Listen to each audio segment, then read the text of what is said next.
So if it's good to go, will you do check-in so she can? Yeah. Okay, cool. Oh, my goodness. Do you have a mic too? Hey, we're checking in over here. You're all good.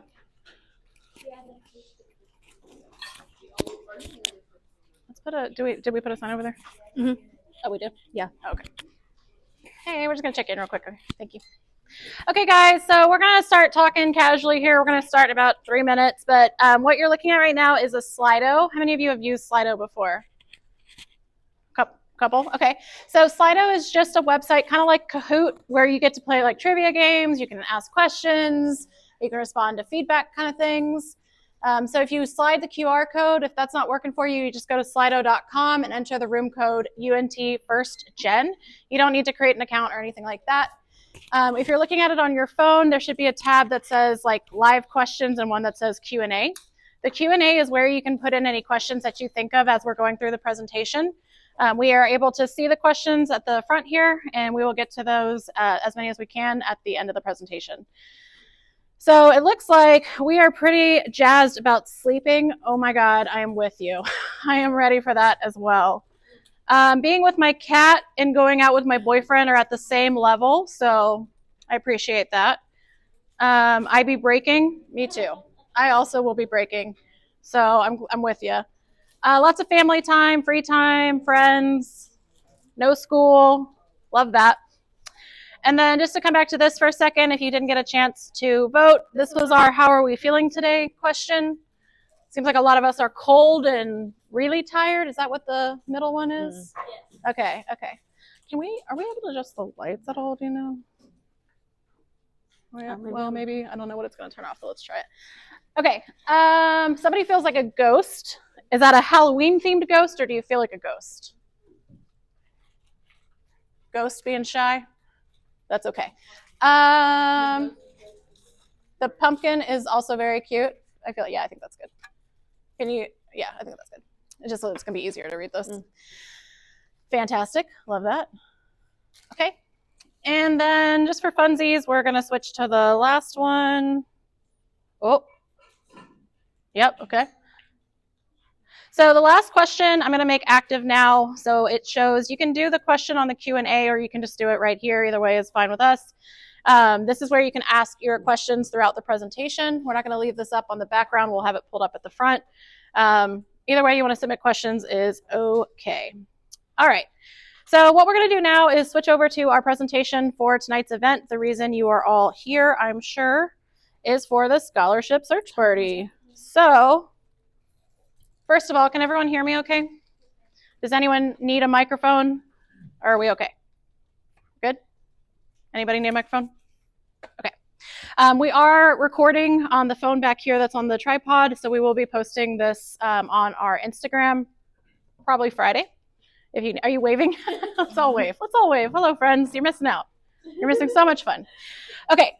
So my name is Katie. I'm looking for the clicker. Hold on. Got the clicker. Yep. And we are joined today by Maddie, who is our coordinator for the First Gen Center. I am the director of the First Gen Center. And then we got Lizette over there on CardSwipe. So we have lots of information to share with you guys about scholarships.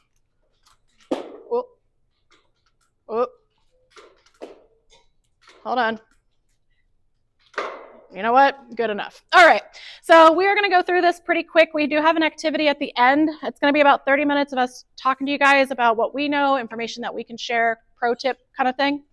And then the last section is going to be a group activity. We have a shared Google Doc. We're going to be looking for scholarships individually and adding them to the shared doc. After the presentation, probably tomorrow, maybe Friday, our week is a little crazy, we will send to all of you that card swiped in tonight the list. Okay, so you will get that master list that everyone is creating together with lots of scholarships, hopefully, to apply for. Sound good? Okay. We're going to go ahead and jump in. Oh, there we go. So we're going to start the search, expand the search, ace the application, and then do that activity. Okay, so here we are. Ta-da. Maddie is our new coordinator. Lizette, grad assistant. Lizette is a phenomenal scholarship application pro, so we are lucky to have her expertise. Maddie is a recent graduate of a master's program, so if anyone has questions about getting a master's or questions about that afterwards, you can definitely come talk to her. Just a reminder, the First Generation Success Center is a resource to you all. How many of you have physically been to the First Gen Center before? Raise your hand. Okay. We are located in Union 376. We basically support first generation students as they navigate through college.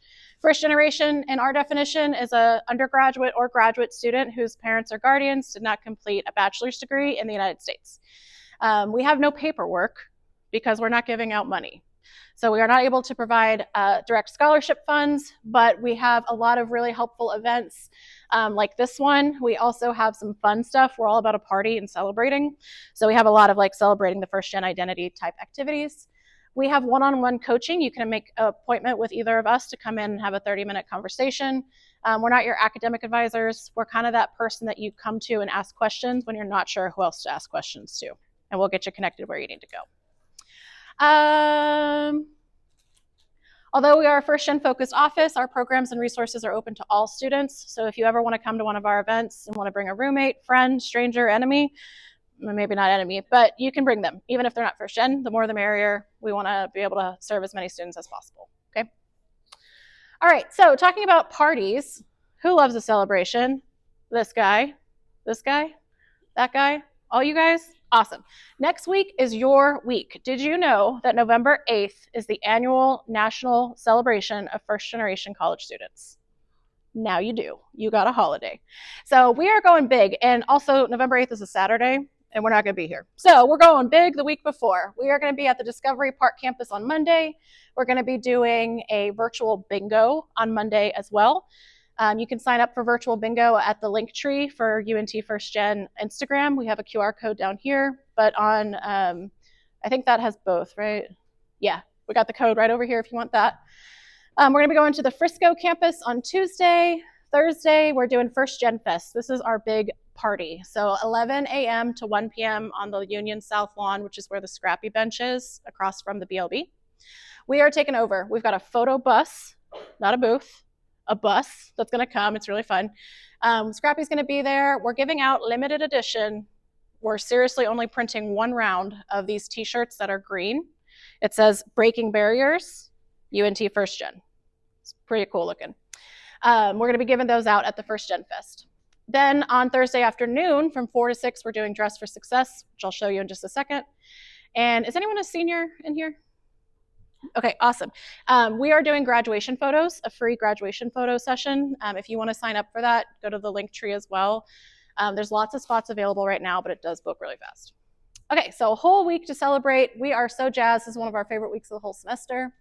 All right, Dress for Success. How many of you are already signed up for Dress for Success? Ah! Maddie, that's awesome. Yay! We're real excited. We've been working really, really, really hard. Essentially what this is going to be is us giving you guys a chance to get some free clothes, who doesn't love that, and have a chance to learn about professional attire. So what is business neat? What is business professional? What is business casual? What do you wear to an interview if you're not sure what the vibe is at the company you're interviewing with? So we're going to have a short 20-minute presentation about the do's and don'ts of business attire. We're going to have about a 20-minute presentation on networking. And how many of you are freshmen tonight? Amazing. Sophomores? Juniors? Grad students? Well, that is accounted for. Okay, so take it from me. Networking is one of those things you want to work on early. You want to work on it as a freshman, sophomore, junior, so that when you are a senior and you are ready to get a professional job or apply for a graduate program, you have those skills set. Now, this is a really good one to practice networking at because you're not trying to get a job. This is genuinely just a chance to practice having those somewhat awkward conversations. Hi, I'm Katie. I'm at UNT right now. I'm studying psychology. I graduate in December 2026, and I'm really interested in working with children and families in the foster care system. Can you tell me about where you work? Exactly. Easier. It gets easier the more you do it, right? But it's kind of like playing a musical instrument. The first time you try and network, it is awkward and doesn't sound great. This is a good chance to come and get that out of your system and start practicing so that you can get better and better throughout your time at UNT. Sound good? There's also no pressure. You don't have to network. If you're like, my God, no, I just would like to do my own thing, It's okay. We're not going to force you to network if you don't want to. But we do have about 150 pieces of professional clothing that was donated from TIAA. So it's kind of going to be like a pop-up where you can come and look through our racks and hopefully get at least one item of professional clothing that makes you feel confident for your next opportunity. Sound good? Plus giveaways. We're going to be hiding, and good food. Black bean empanadas, chicken quesadillas, chips and queso, UNT cranberry punch. Is anyone a fan? Have you had the cranberry punch yet? It's so good. I assure you, freshmen, this will change your life. And every time you go to an event that has You're gonna find it. When we walk into events, we go, oh, they got punch. Oh, they don't have punch. Run. We run over. Yeah. So it's going to be good food, and we're giving out some gift cards as well. So I hope you can come. If you're interested, the QR code will take you to the sign up. We also have the QR code on the Linktree too. Okay, we're wrapping up the semester. After celebration week, we are down to just our grad celebration. So senior, if you're graduating, consider coming. And then for everybody, we've got a late night study break December 1st, and that's our last event of the whole semester. Do you believe, freshmen, you're almost done with your first semester? Crazy, right? How many of you have registered for spring already? How many are waiting to register Monday? I feel you. Okay. You can stay in touch with us. Here's our Linktree. It sounds like most of you guys already have us. I'm going to pause for just a second if anybody needs this. Good. Okay. Emerald Eagle Scholars. How many Emerald Eagle Scholars are here tonight? Woo-hoo! If you're not already following the Emerald Eagle Scholars account, we do post announcements on here as well. Canvas is really your best bet. That's where we post most things, but it's nice to have this community as well if you're interested. Emerald Eagle Scholars on Instagram. Okay, we have the Slido going. So if you have questions throughout the event, remember you can go to slido.com and enter UNT First Gen, or if you keep it up on your phone, you should just be able to refresh it and come back to it. You're welcome to submit questions that way. All right, let's start talking about scholarships. You wanna go? Sure. All right, we're gonna be trading off, and Maddie is taking over. Cool. So the first really important thing to consider in scholarships is eligibility. There are so many different scholarships for so many different reasons. Some are major-based, some are college-based, so like some are only open to UNT students, some are only open to students at other colleges in Texas or across the US. Some are based on your GPA, so it's really important to, whenever you open a scholarship application, immediately look at the eligibility requirements. If it's not for you, it's not for you. That gives you more time to apply to a different one. So residency status is an important one. Location-wise, is it for Denton, Texas, US? Is it only open for Texas residents or US residents? Yeah, that's the first one. Academic requirements, like I said, GPA major. If it's for undergraduate students only, some are only open your freshman year. If you don't get it before you start at university, it's not going to be open again. And then graduate funding as well. That can look like teaching assistantships. It can be graduate assistantships like what Lizette is doing, and be research, lots of different things. And then financial considerations as well.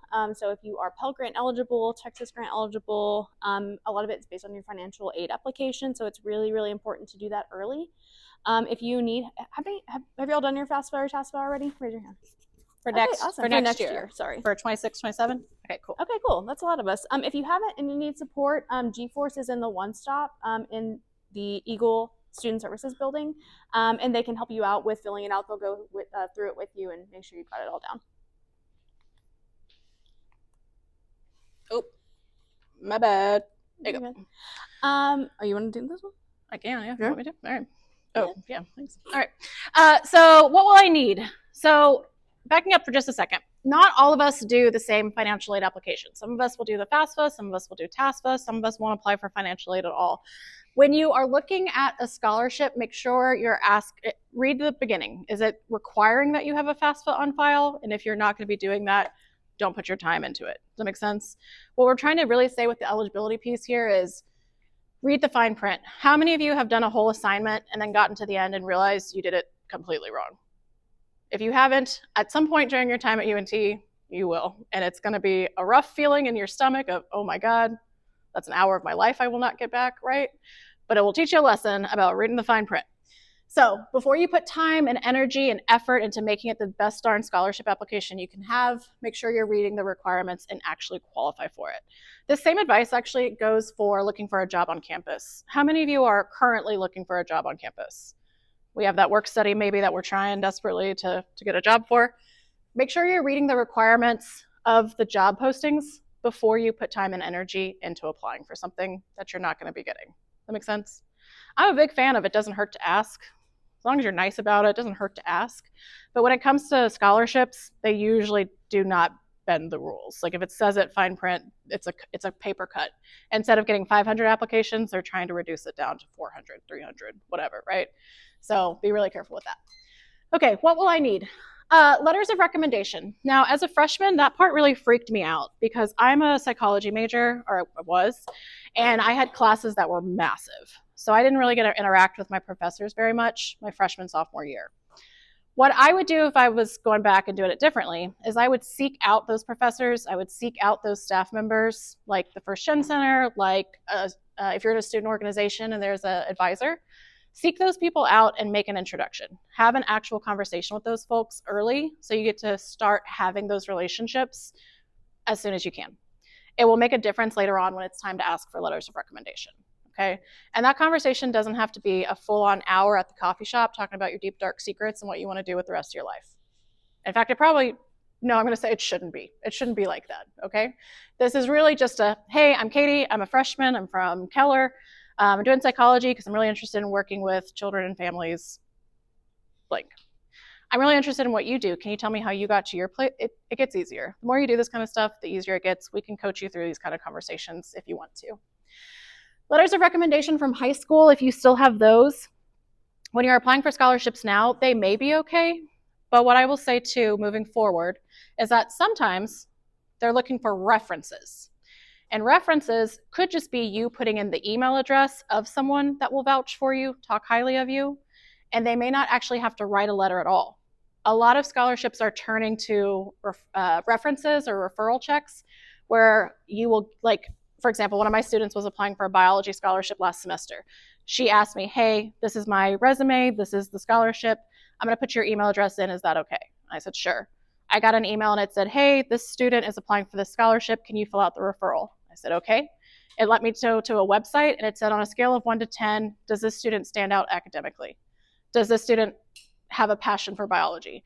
Does this student have a plan to work in biology in the future? And it was really easy for me to go click, click, click, click, click.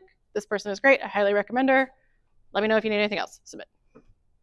So if it has referrals or it has letters of rec, don't immediately panic and back out of it. Really see what it's gonna be asking for. And usually it'll tell you up front if it needs just the email address or if it's an actual letter.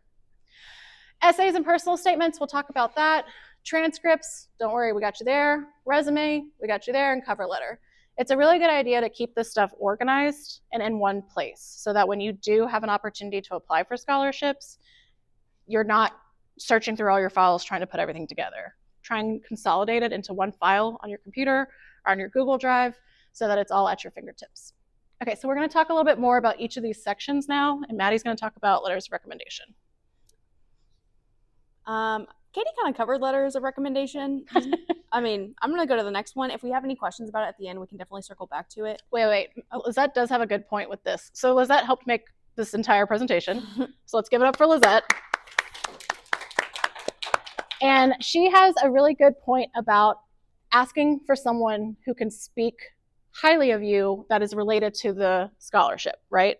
So while I was happy to do that biology referral for my student, if she had a biology professor, it might have been a stronger recommendation for her. Does that make sense? If it's a women in business scholarship and you have a family friend who happens to be the vice president of HR for Google, obviously that person is going to be a better referral to you because it ties to the scholarship. Does that make sense? So keep that in mind. Don't just submit someone because it's easy. Think about who you have in your arsenal there. Ask in person and send a formal email. When you send the formal email, you're basically just sending like a resume or a short description of yourself to make it easier on your referral person to fill out those forms. It's basically your chance to like toot your own horn, so to speak, and tell them what they should say in their referral about you. You're basically helping them help you. Make sense? Okay. Go ahead, Meg. For your essay or personal statement, those are fairly synonymous, but in the description of the scholarship or funding that you're applying to, it will detail kind of what they are wanting you to address. It's always very important to check your grammar or spelling. Microsoft Word, which you should all have through your UNT account, has auto checker on it. So I recommend checking there. I always had people read over mine just because like I would get typing so fast and like be so excited to apply and I would have missed an entire sentence. So I definitely recommend having folks read over it for you just to like get that second pair of eyes on it. Answer the question is super, super important. While, like Katie was saying, you can have this set of files that you pretty much can use for most applications, it's really important to make sure you read the prompt and address it in your essay or personal statement. Some may say, why are you studying biology? Or what's a time that you led a program, or whatever it may be. So they may be asking different things, and you can usually kind of like translate it to the next essay and translate it to the next essay. But making sure that you reformat it or answer the specific question that they're asking in each application, that's really important. Customizing your essays, think of the audience, think of the mission.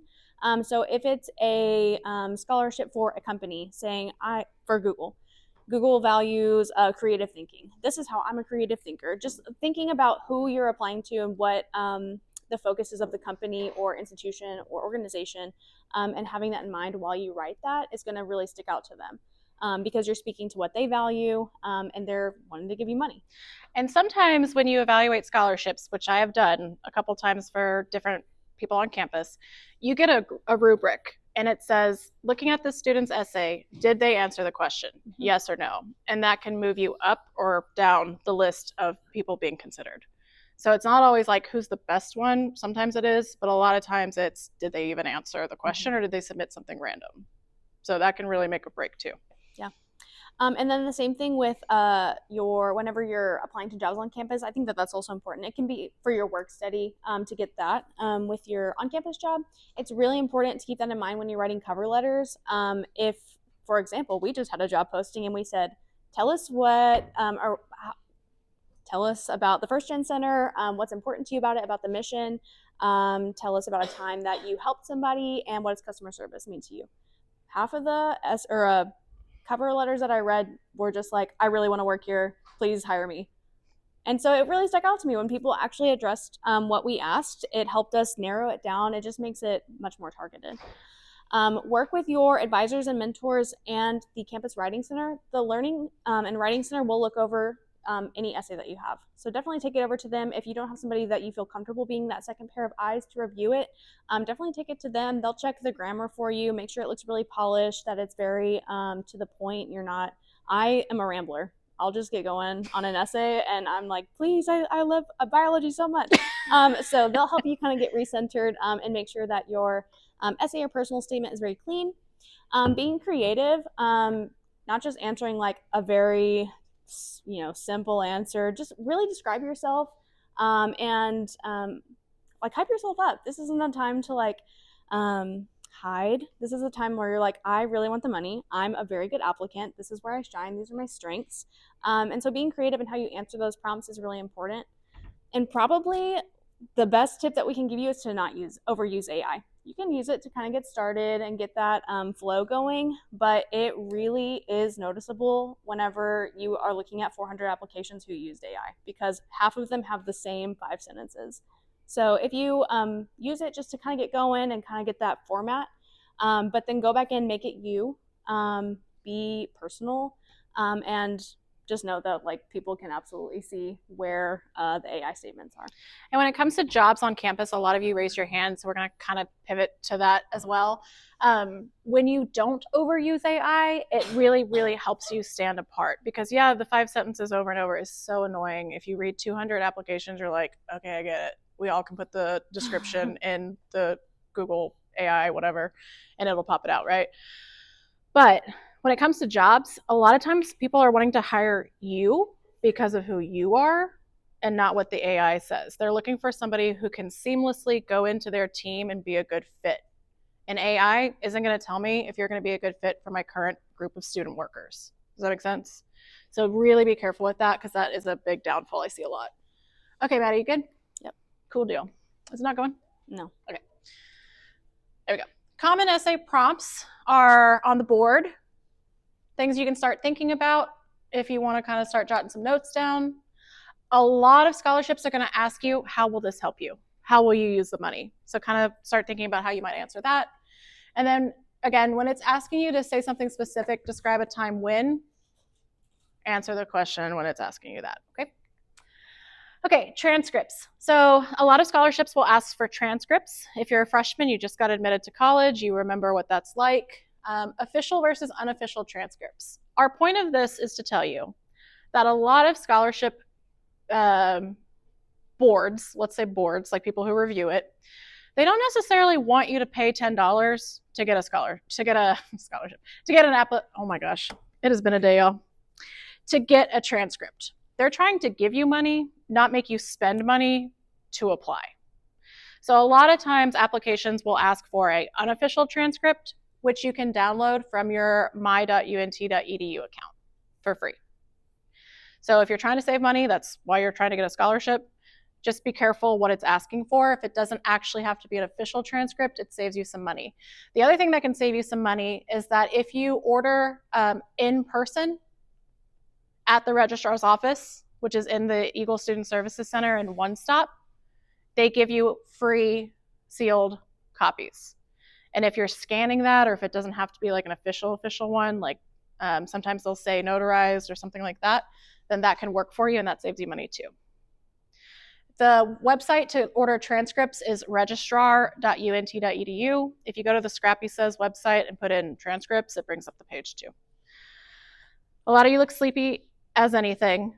Do we need to get up and do the YMCA, have a talent show, rock, paper, scissors battle? We gotta be okay? We're gonna make it? Okay, cool. If you do need to get up and run to the bathroom or just take a lap, that's not a problem. Just come on back when you're ready. I know it's a long day, and I do appreciate you being here, so thank you for showing up. This is something we're pretty passionate about, is helping everybody get the funds that they need to finish their degree. Okay, resumes. So when we're talking about resumes, you want to, like Maddie said, take the opportunity to really sing your own praises. Give yourself flowers and show what you've done. And when you're earlier in your college career, you may feel like you haven't done a lot, but think deeply about leadership. Were you volunteering at your church youth group? Were you leading like the preschool division? That's a leadership quality. You were in charge of those kids.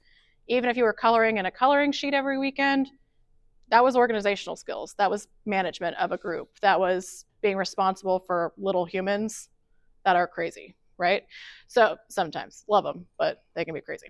So toot your own horn, really think about what you can put instead of focusing on like, I don't have anything, I'm just not gonna apply. Think about what you can put, but be honest, because if you're putting something down on paper, it is free game if someone is interviewing you. So if you're applying for a computer science scholarship through the College of Engineering, and they're asking you, do you have experience with Python encoding blank? And you put, sure do, I'm an expert. And then you get to an interview and they ask you to do a work problem on it. That does not look good if you cannot do it, okay? Same thing goes when you're looking for jobs too. Be honest, because that can really bite you, okay? Resources. The Career Center is awesome. The Career Center has so many resume resources available to you. The Career Center website is just careercenter.unt.edu. How many of you have already met with the Career Center or a career coach? How many of you are in UCAR? The UCAR exploring, like, yeah. So a lot of you have probably done it for that, but the Career Center is really awesome. And if you go to their resources page right down here, they have tons and tons and tons of different links and things that can help you. So you can punch in like resume, and it will give you a chronological resume template that you can edit right away. They also have resumes for each of the colleges. So if you're specifically in College of Business, they have your template for your specific resume that College of Business is going to need you to do at some point. If you're in CMHT for merchandising and hospitality, I mean, all sorts of good stuff is on here. I also want to say that if you're trying to do an interview, there's interview prep. You can get free business cards, free professional photos, really, really good stuff. The other thing I want to plug is our link tree for the First Gen Center. If you go to our Instagram, it'll pull it up. If you don't have Instagram, it's just linktree/UNT First Gen. And we had a interviewing and job searching workshop on Monday with the Career Center. And they really hooked us up and created a personal PDF full of resources for looking for jobs. And a lot of this can be helpful when applying for scholarships too. So instead of trying to get through that Career Center website and kind of getting overwhelmed by all the options, you can pull up the PDF, which is not fighting me right now, but there we go. And then you can say how to write a great cover letter. Click, open, boom. So instead of searching through the Career Center website, you can actually just come here to this link on the UNT First Gen link tree, and it'll take you to all of these different resources. Pretty nice, right? So this is on our link tree. Okay, coming back to the presentation. I think that's pretty much it for a resume. Did you want to add anything?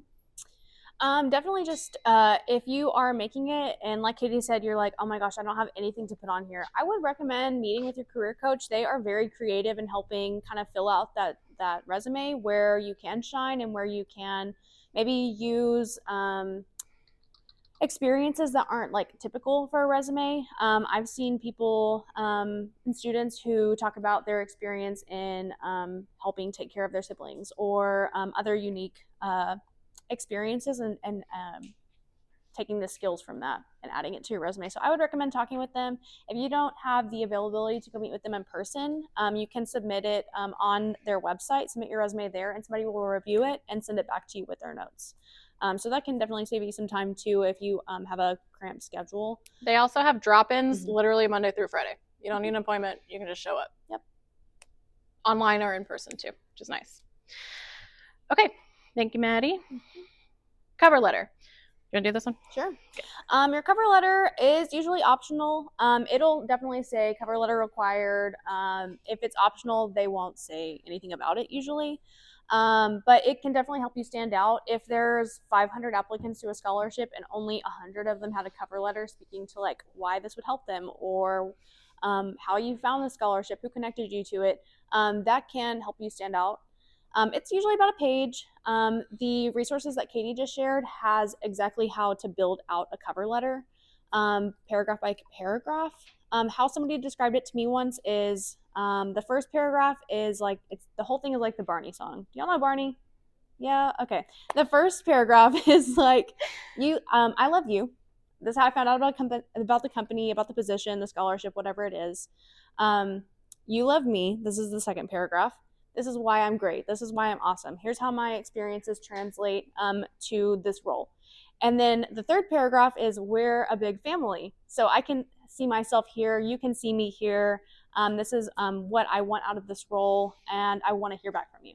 So that's kind of, I still use that when I'm writing my cover letters. I'm like, I love you. This is such a great opportunity. But there are so many resources on how to write cover letters, what to include, what not to include. And AI can absolutely help you with this, just kind of getting it set up because it can be overwhelming if you've not written one. But there's the intro paragraph, your background. It's usually speaking to things that aren't on your resume, your personality, who you are, that can't come through on like a bulleted resume. And you also talk about your interests and your goals. So like what sticks out to you about this scholarship? Why are you passionate about your department or your major, whatever it may be? And then your conclusion paragraph, just saying like, I really look forward to hearing back from you. I think we would, especially too for like an on-campus job, like I love the First Gen Center. I think I would fit in great there. Compliments will get you everywhere. Yeah, it really will. You're like, because it seems like you know us or like you know the mission or you know whatever you're applying to. Saying like, I see myself here. That means you've taken the time to look into who we are, what we're about. And same thing for scholarships, saying that you know what they're asking for. And you can see yourself like benefiting from this too. So if it's easier to think of a personal statement as a cover letter, you can do that too. Mm-hmm. It's kind of interchangeable to some degree. Does that make sense? Okay. All right, we're going to go on to expanding the search and where do I find scholarships? That's a big one. So when we think about scholarships, I always like to think about it as, hopefully we don't need this anymore. I like to think of it like an upside down triangle, like I'm digging deep, okay? So stay with me. Look at the grass. Oh my gosh, so cute. Look at the flowers. Oh my gosh, so cute. Look at the sun. Look at the birds flying, right? We're not just going to stick to the surface. The surface level, in my opinion, is things that everybody can apply for. So at UNT, the one that everybody can apply for because you are a student at the university is the Eagle Scholarship Portal. How many of you have been on or have applied through the Eagle Scholarship Portal before? Okay, so I'm going to write Eagle Scholarship Portal, and I'm saying this is a UNT opportunity because it's open to everybody at UNT. So the Eagle Scholarship Portal is really important. This is one of my big advice for you guys. I'm going to pause for just a second and show you that in real time. If you want to pull out a computer, if it's helpful for you to walk through it, if you want to pull this up on your phone, that's okay too. But to get to the Eagle Scholarship Portal, we're just going to financialaid.unt.edu. That is where I always start with scholarships, and financial aid, conveniently, also starts there because the very first link under types of aid is scholarships, okay? When you get to this page, it's going to show you scholarship opportunities for, don't get distracted. Oh gosh, help, Maddie, help. Don't get distracted. We're staying at the surface. No, we're sorry. That's a beautiful cup. I hope it's okay. Hope it's okay. We're gonna start at the surface because even though it's for everybody, it's still absolutely worth applying for, and you should apply for this, okay? But for the Eagle Scholarship Portal, when you go to scholarships and you click on types of aid scholarships, it will say instructions for accessing the Eagle Scholarship Portal. It will walk you through step by step on what you need to do. Okay, it gives you a lot of the same information that we're going over today. It tells you how to get your transcripts, all of this good stuff, okay? So what my advice for you is with the Eagle Scholarship Portal is when you open it up, you're logging in with your EUID and password like you do literally everything else. It's gonna ask you basic questions. You're gonna answer about, I don't know, what is it, 10 to 20 questions maybe? Yeah, probably about 10 to 20 questions, basic things. And what the Eagle Scholarship Portal is where the entire university, hundreds of scholarships are in one place. So when you fill out this basic information in that first round of questions, it's basically a filter. So it's going to say let's just say there's 400 scholarships this year. The answers that you put on that first round of questions, we filtered it through those 400, and here's a list of the 10 that we think you can apply for. Now, some of the scholarships on that list are going to say, hey, do you want to be considered for this? And you say, sure do, submit. That's it. Because it's going to use the information that you already submitted in that initial round of questions. That's all they need. Some of the scholarships on your list might require an essay. So it will say, upload an essay talking about your commitment to UNT rugby here. There is a rugby scholarship, by the way, if anyone's involved with rugby. But they want you to write a scholarship about the rugby organization and your involvement, if you've been to a game, if you just love rugby, whatever it is, right? So it will give you the chance to see it, know that that's a thing you need to work on, and move on to the next one that you can submit. Does that make sense? It may ask for references. It may ask for proof of, so example, there's one for people whose parents work in a certain ISD. It may want you to upload proof of like a paycheck or something that your parent works in that ISD, okay? So that list is where it's filtering all of those scholarships and providing you like a short list. Make sense?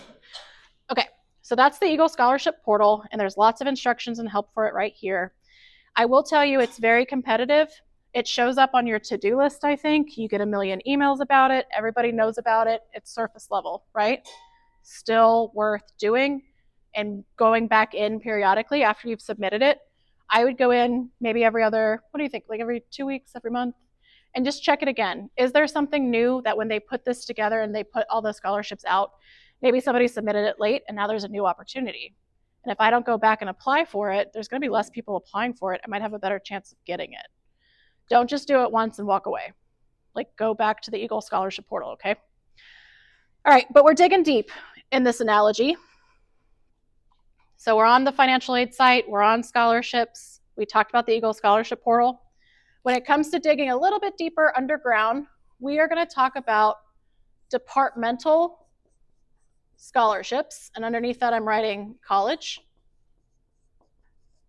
So we all know that we're at UNT, surface, but I was a psychology major, so my department, my college was College of Liberal Arts and Social Sciences. If you're a comm design major, you're probably under the College of Visual Arts and Design. I know that can be kind of confusing to think of university versus college, but we're with it, right? We're big bad freshmen. We're almost through this first semester. We understand that concept now, right? So when it comes to the department-sponsored scholarships, the Financial Aid Office is trying to make this easy for you, and they have compiled a list of all the departments at UNT. So I'm going to look for somebody specific. What's your college? Class. You're in class? So you would just come onto this department-sponsored scholarship page. You would click on class, and it gives you a big old list, right? So if you, what's your major? Political science. So you could come to political science, and guess what? Not only is there a college scholarship, which I'm going to talk about in a second, but the political science department has their own page of recommendations as well. This is where we're digging deep. Not everybody at UNT can apply for this. If you're in the College of Business, you can't apply for the College of Liberal Arts opportunities. If you're a political science major, you can't apply for English scholarships. Do you see where I'm going? We're digging deep. So you definitely do want to check these out because some of these will have, for example, external scholarship opportunities. And when we're talking about scholarships, that is kind of the final frontier. External just means that it's not UNT. It's not your university, it's not your college, it's outside of us. And so, for example, for political science, they are going to give you a link to the Castleberry Peace Institute. They might have the Peace Science Society, something outside of UNT. How many people in political science are going to do the Eagle Scholarship Portal and click, click, click to get considered? How many people are actually going to dig deep and find this stuff? Less. So you're setting yourself up with an advantage by digging deep. There's less competition the deeper you go. Does that make sense? Okay. Coming back to the beginning though, we're on the department-sponsored scholarship page. We're clicking on class. We're scrolling up a little bit. And it says that the class's dean's office offers scholarships to both undergrad and grad majoring in one of our departments. In many instances, students also need to complete application materials on the financial aid website, which usually means the Eagle Scholarship Portal. We recommend applying separately for scholarships at the university, college, and department level to cast as wide a net as possible, or digging deep, whatever analogy makes sense to you, for potential awards. So what it's saying here is that the university-wide scholarships are available here, the departmental scholarships are available there, and the scholarship applications for 25-26 are closed, but scholarship applications for next year open now, October of 2025. So that's something to keep in mind when applying for scholarships, is that a lot of what we're doing now is actually for next year, for fall 26, spring 27. Okay, so there are some links here to go and apply for specific things. It looks like class, when you actually, and this is where you gotta kind of be careful, right? So to apply for college level scholarships, you would click here, and this is not the Eagle Scholarship Portal.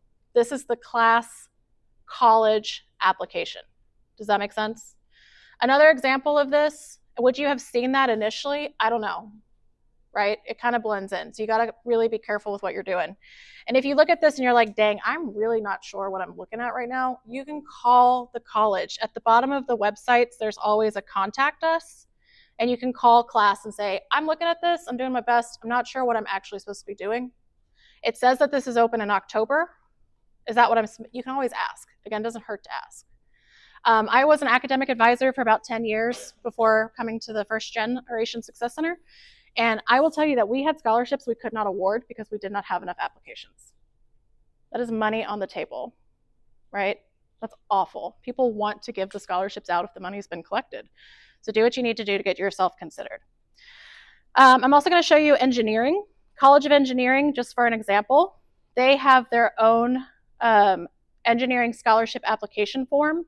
Some of the colleges are set up this way instead of how class had it. They might have like descriptions here, what they're looking for here, previous winners.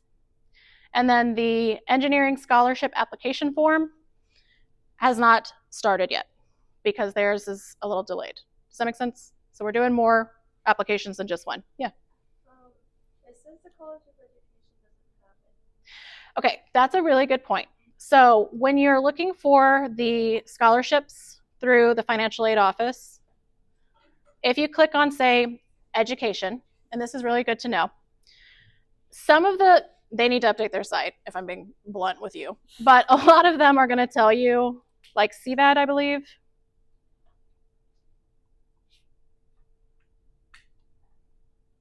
Okay, so CVAD is telling you that they grant merit and need-based scholarships of more than $315,000 annually. The College of Visual Arts and Design, is anyone in that college? They're giving out $315,000 each year to deserving undergrad and grad students who continue in enrollment. Applications are made available in the fall after you fill out your new FAFSA and are typically due the last day of February. Read more about how to do it on the website. And when you click on that, it's going to take you back to the same page we were on before. Because what a lot of the colleges have started doing is they don't have a separate application.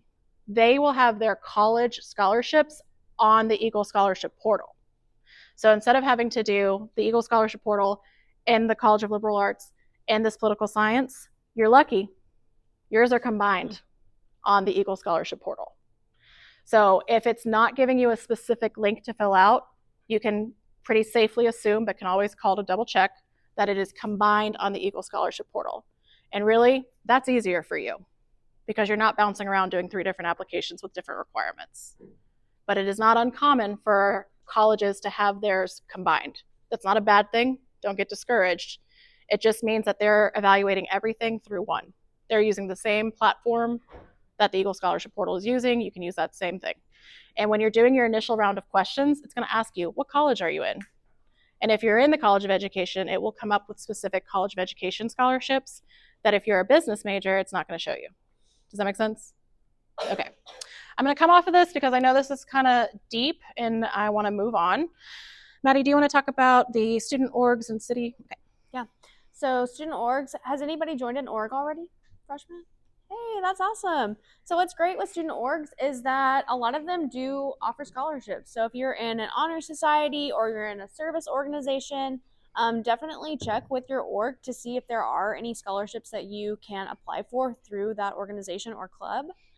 There's also local clubs and organizations in Denton or DFW or Texas, such as Rotaract, or actually I think Rotaract is the college level Rotary Club, which is the local, like, open to everybody kind of thing. Rotaract is the college level version of that, but Rotary is a local club. Kiwanis is a local club, and they offer scholarships through those organizations that a lot of people don't know about. Those are pretty under the radar. I applied for the most random one a long time ago that had like 10 applicants. I had to write a 1-page essay and they gave me $500. And $500 for $6,000 of tuition doesn't seem like a lot, but when you find a lot of those under the radar ones, like Katie said, they want to give that money out. They've collected it. People want to get it out. So they're going to award it. So definitely apply for ones that you're like, this is so niche. Hey, it's niche for a reason because they are looking for really specific folks. 3-minute thesis.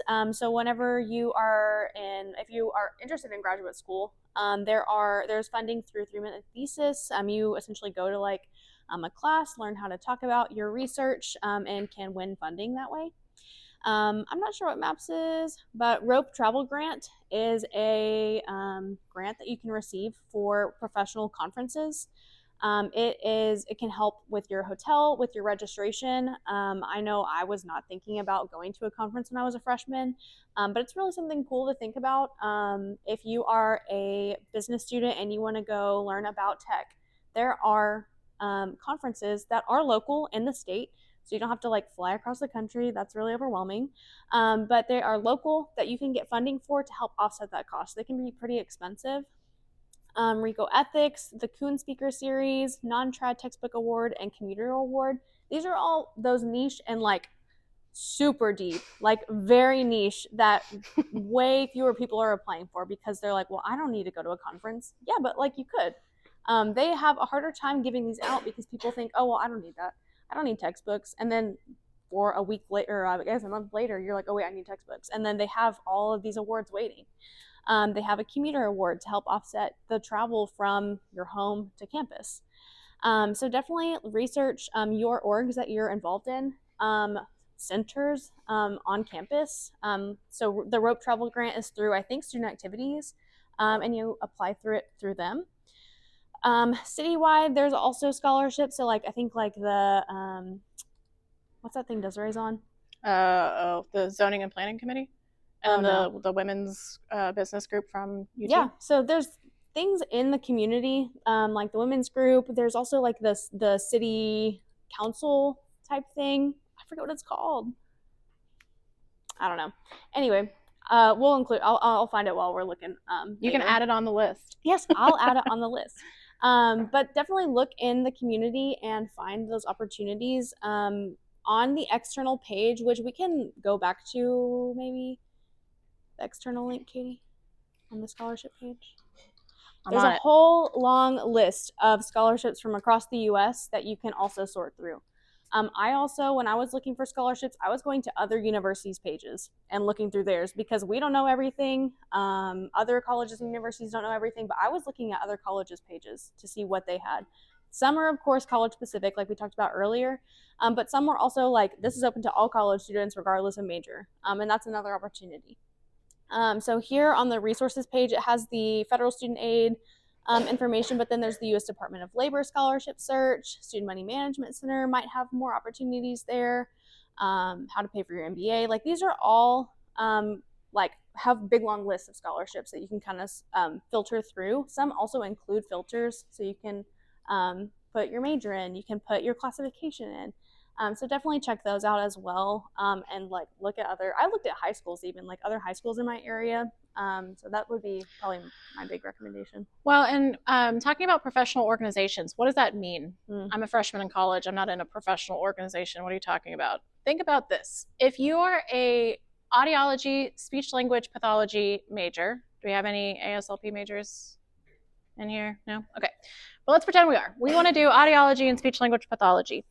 There are professional organizations for those people. I'm in a higher education professional organization. We're in student affairs professional organizations, and this is where people from across the state, across the country get together and talk about basically their passion or their work, right? A lot of these organizations will have fundraisers to get scholarship money to offer to the next generation of higher education students, like a grad assistant that I know here, right? My student that was doing audiology, speech language pathology, she found a scholarship through the DFW Association of Audiologists and Speech Language Pathologists. And they had done like a golf tournament or something and raised funds for I don't remember what it was, maybe $1,000, $5,000, whatever it was, scholarship. But they're the audiologists and speech language pathologists of DFW. They're not at a school. It's harder for them to advertise to you that they have a scholarship they want to give, right? So that's where Maddie's saying things get really niche and it's kind of like you have to really dig for it. It's worth it because instead of everybody at UNT applying, maybe only 20 of you happen to find the audiology and speech language pathologist of DFW application. This is also where talking to your professors or your supervisor can be really handy. So like if you're in a political science class, you can say, hey, just wanted to check, I'm looking for scholarships. Do you know of any professional organizations that you're in that are offering them? Or if your professors are talking about this kind of thing, like make note because not a lot of people apply. How many of you have someone at home that's going to ask you, did you apply for scholarships yet? How many of you have already been asked by somebody at home, have you applied for scholarships yet? How many of you have lied and said yes? How many of you said no, but I'm going to this thing on Wednesday and I'm going to learn everything I need to know and then apply? Yes, all of you? Perfect. Okay, tell them I said hello and that you were here, you were on the video, and it counts. What I'm trying to get at is a lot of people will fill out the easy surface level opportunity, so that when they get asked that by somebody at home, they can say yes and forget about it. You want to be the person that doesn't just do the surface. You want to be the person that goes deeper. There's less competition. That's all we're trying to get at. All good? Cool. One other tip I have too is definitely follow, I wouldn't say like everybody at UNT, but like a lot of the centers and orgs on campus reshare scholarships as they see them. We post on our Instagram I would say like once every 2 weeks and more whenever it's like now that we're in scholarship season. But other offices share theirs out as they find them. The textbook award was open for like a month and a half. And we were still having to recommend students to go apply because they had funds left over. So definitely follow them. You can set alerts for the ones that usually have opportunities that are good for you. But yeah, everybody's sharing them out as they find them. So I would say Instagram or like maybe Facebook, like even jumping into like the Alumni Association, they have scholarships as well, and they share them out as they get them too. That's what I was trying to pull up on Instagram earlier. I was trying to show you an example of how we post it, but I'm not logged in, so it would not let me show you. What we post is external opportunities. Rarely will we post the UNT opportunities because you probably already see those, right? We're posting things like the Dr. Pepper Scholarship, the Chick-fil-A Scholarship. Did you know that Frank's Red Hot Sauce has a scholarship? How many people are applying for Frank's Red Hot Sauce scholarships? I don't know, right? There's a Cafe Bustelo scholarship. There's Hacemos scholarships for all sorts of different things. So that's what we're trying to post when we post about it on our Instagram. We try and post stuff that you may not otherwise see. Over the summer, we'll post a lot of opportunities as well. This is scholarship application season right now. You are in it. We try and post stuff throughout the year to give you additional opportunities to apply. Do you want to talk about national? Sure. There's also nationally competitive scholarships. These are, that's nationwide, so these are a little bit more competitive. Yeah, this is usually more so for graduate students. Yeah. Like really, like when you hear like the full ride scholarship, like the $30,000 scholarships, that is usually through the Office of Nationally Competitive Scholarships, because when it comes to somebody giving you that much money, they're going to have really specific applications with things that the university is going to have to vouch for you on with your application. And there is an office with Dr. James Duban that can help you with that. It's linked on the financial aid external page that we were on earlier. Okay, I know a lot of us, there were some questions in the chat over here about study abroad scholarships. I do want to point out that there are specific scholarships through the study abroad office that are explained on the study abroad funding website, okay? They have things like the ROPE travel grant, the graduate student travel grant, departmental scholarships. So maybe the College of Merchandising and Hospitality Tourism is taking a group of students to London, and maybe they have funds to help somebody offset the cost of their passport application. If you're applying for a specific opportunity, it does not hurt to ask that specific group. There is also a housing scholarship if you're needing help paying for housing. This isn't at UNT. This is if you're living off campus. I believe this application is open now, and it's called the Atlantic Housing Scholarship. So this is one that we can put on that master list that we're all going to be working for. But these are just things that you might want to keep an eye out for when you are searching. Okay, when should I be applying? Now. You should be applying now for next academic year. But deadlines do vary, so stay organized. We recommend starting a Google Doc of your own, or if you're a pen and paper kind of person, just getting a notebook and like keeping track of, oh my gosh, she just mentioned there's a Cafe Bustelo scholarship. I need to look that up. Cafe Bustelo, look up, right? Or, okay, that one's due January 15th, but the Dr. Pepper scholarship is due next weekend. I need to prioritize that one, so I'm keeping track of due dates and working on the one that I have time for. Because I get it. This is not your full-time job. Applying for scholarships is not what you want to be doing 7 days a week. And I'm not asking you to. But as you happen to have those 20 minutes of free time, and you know that there's stuff out there you should be and could be applying for, going back to your organized list is a heck of a lot easier than trying to like rack your brain, okay? Build some time into your schedule. If you can do just one a week, that's better than none a week, okay? Be aware that some of the scholarships will have prep or informational sessions. For example, for study abroad, there's a scholarship called the Gilman Scholarship. It is a national scholarship for individuals who receive the Pell Grant. There's also a version of the Gilman Scholarship for individuals who I believe received the Pell Grant and also have a family member who was in the military. There are specific study abroad scholarships through them. They will usually post, UNT Study Abroad has a prep webinar about that, but sometimes the scholarships themselves will have information as well. Also, sometimes they're a requirement. Like I think for the rope travel grant, you have to go to a meeting. You have to go like hear about it. You have to attend the meeting before they will accept your application for that fund. Yeah. Reminder, be patient. Just like searching for jobs, you're not going to hear back immediately. I will tell you that when I was reviewing scholarships for a different group on campus last year, I think they were due at the end of 1 month. We didn't even start reviewing any of them until the end of the following month because we're doing lots of things. Like Dr. Pepper is not just giving out scholarships. They're also creating the delicious drink that we all know and love, right?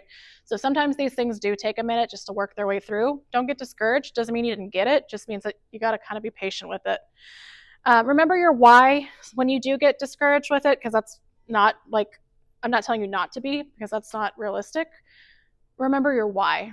You're trying to get a degree. You're trying to get free money. There was a question in the chat about how do I know what's a scam and what's not a scam? If people are giving you money, they're going to make you work even just a little bit for it. A lot of scholarships now are moving away from essays, and they're asking you to submit a 1 to 3 minute video instead of an essay, right? That to me is a more legit scholarship than something that says, click here to apply for $20,000. And all I have to do is put my name and phone number. How many people are putting in their name and phone number? Probably a lot. That's easy. And I can look somebody in the eye when I go home and say, I applied for another one. And all I had to do was put my name and phone number. But how legit is that? And B, how much competition do you have, right? So put the time into it because those are the ones that generally are more reliable. Be aware of fees. If it's asking you to pay money to apply for a scholarship, that is a red flag. If it's got no contact information or fine print, when it comes to giving money, there's usually fine print. That's not necessarily a bad thing. That's a legal situation. So if you're on a website and there is no fine print, there is no like details of application, that should be a red flag to you, okay? 2 open-ended criteria, just submit any video you want. That's kind of strange. And then personal information. Websites that are trustworthy are usually .edu. That has to be an educational organization, or gov. Those are like automatically more trustworthy. Still be smart, but automatically more trustworthy. On-campus support, Maddie mentioned the Writing Center. The Writing Center is available to everybody. You don't have to be in an English class. They will look over your essay and say, this is great, this needs work. The Nationally Competitive Scholarship Office, the Financial Aid Office, your professors and other staff members, the Career Center, the Eagle Engagement Center, and of course, your friends at the First Generation Success Center. Okay, so we are gonna move into our activity. I'm looking at the questions that were submitted. It says, when do we start applying for scholarships? Because on the portal, most of them are closed. I don't think the Eagle Scholarship portal is open quite yet. They switched to a new system, and I think they're still working through some of the kinks on that. Soon, okay? If it doesn't have a specific date, you reach out and ask, when does this open? I wanna be the first in line, but it should tell you a specific date. Are double majors allowed both departmental scholarships, or do they just pick one? From my knowledge, you can do both that you are a double majoring in. So if I'm doing biology and engineering, I would apply for both because you are a major in both. You're paying to take classes in both. You should be able to apply for scholarships for both. Are you first gen if one of your parents does not attend college, or does it have to be both? So good question. We consider you first gen if none of your parents or guardians completed a bachelor's degree in the United States. But again, it's not that deep. We're not collecting paperwork on it. There's no blood oath. So if you want to come to any of our events, you're welcome to. Okay. What are the best websites for scholarships? Gotcha there. Is there a way to study abroad or do internships abroad after graduating? Yes. We can talk more about that, but that's kind of niche. So we're going to ask you to, just for the sake of time, talk to us afterwards. How do I know if a scholarship is real and not a scam? Got you there. Want to go to study abroad and have to find funds? Totally makes sense. Use your resources. Go to the study abroad office. There are real human beings that work there that are really nice. And you can say, hi, Haley, I'm Katie. I want to go to London this summer. I'm stressed about the money. What do you recommend? and they can walk you through your opportunities. Okay? All right, so for our activity here, we're doing a search party. This QR code is different than the QR code earlier. This is a QR code that should take you to a Google Doc that Lizette created for us. You should have access to it. I don't think you even need a Google account. I think you can be a guest on there. It's in Excel. So Oh, it's in Excel. yeah, Oh, so great. it might ask you for like UID, but I think that's all you should Oh, even better. That's great. So we're going to log in, and then we're going to create a big old list. When you're putting things on the list, you're keeping in mind everything we just talked about. Is this a legitimate scholarship? We are not putting in UNT scholarships. You cannot put Eagle Scholarship Portal on this list. I will not count it. Do not do that. So what we're looking for you to do is just do some Googling, do some looking around. What is something that you know of? Maybe you applied for before. What is something you can share for the betterment of everyone in the room that is helpful? Now, if it's a specific scholarship from the College of Education that you know about, you can put that one on there because that's a little bit harder, a little bit deeper to find. But do not put Eagle Scholarship Portal. Do not put College of Liberal Arts and Social Sciences. Do not put the obvious ones. Do the little bit more specific ones.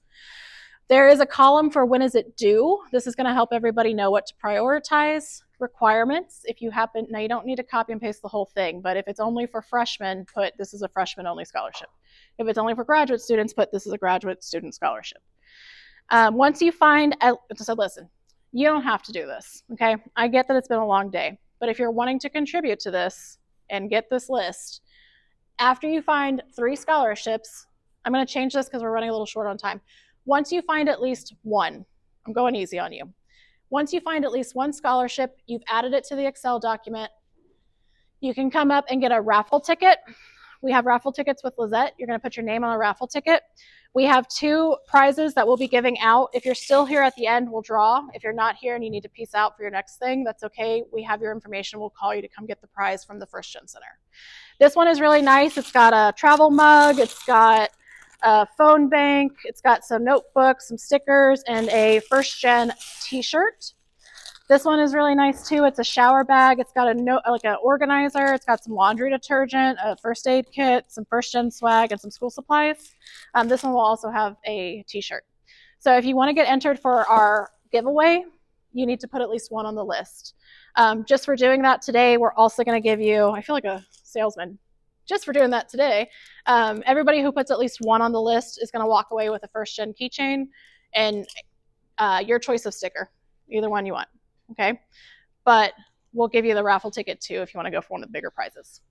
I know this is a lot to digest. If you have questions, we can answer them. I'm going to let everybody start working on filling out the Excel document.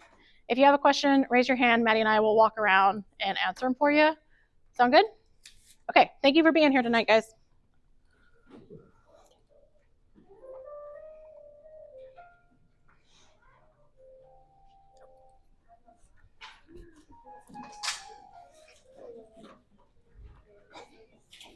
What's up? So I had applied for the David J. Ewing. And it was last when I was still in high school. I had applied for this semester, and I ended up getting it, but I had gotten it after I had already paid the tuition, and they never like reimbursed the 500 that they said they would. So Is it on your? Is it showing on your aid? It should already be up in my Excel account.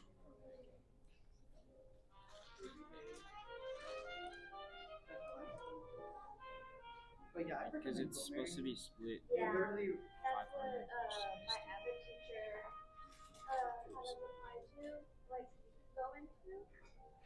This one, the Ewing. I don't know, like What's up? but like I got the 1,000, but it was after I see. After I had paid the tuition. okay. I would. So do you know like what the 1,000 plus for next semester from whole or? I would go to your disbursement. Okay, go back up real quick. Fees, net award, disperse. Okay, so it's not been dispersed at all. So that means that they haven't even refunded it to you.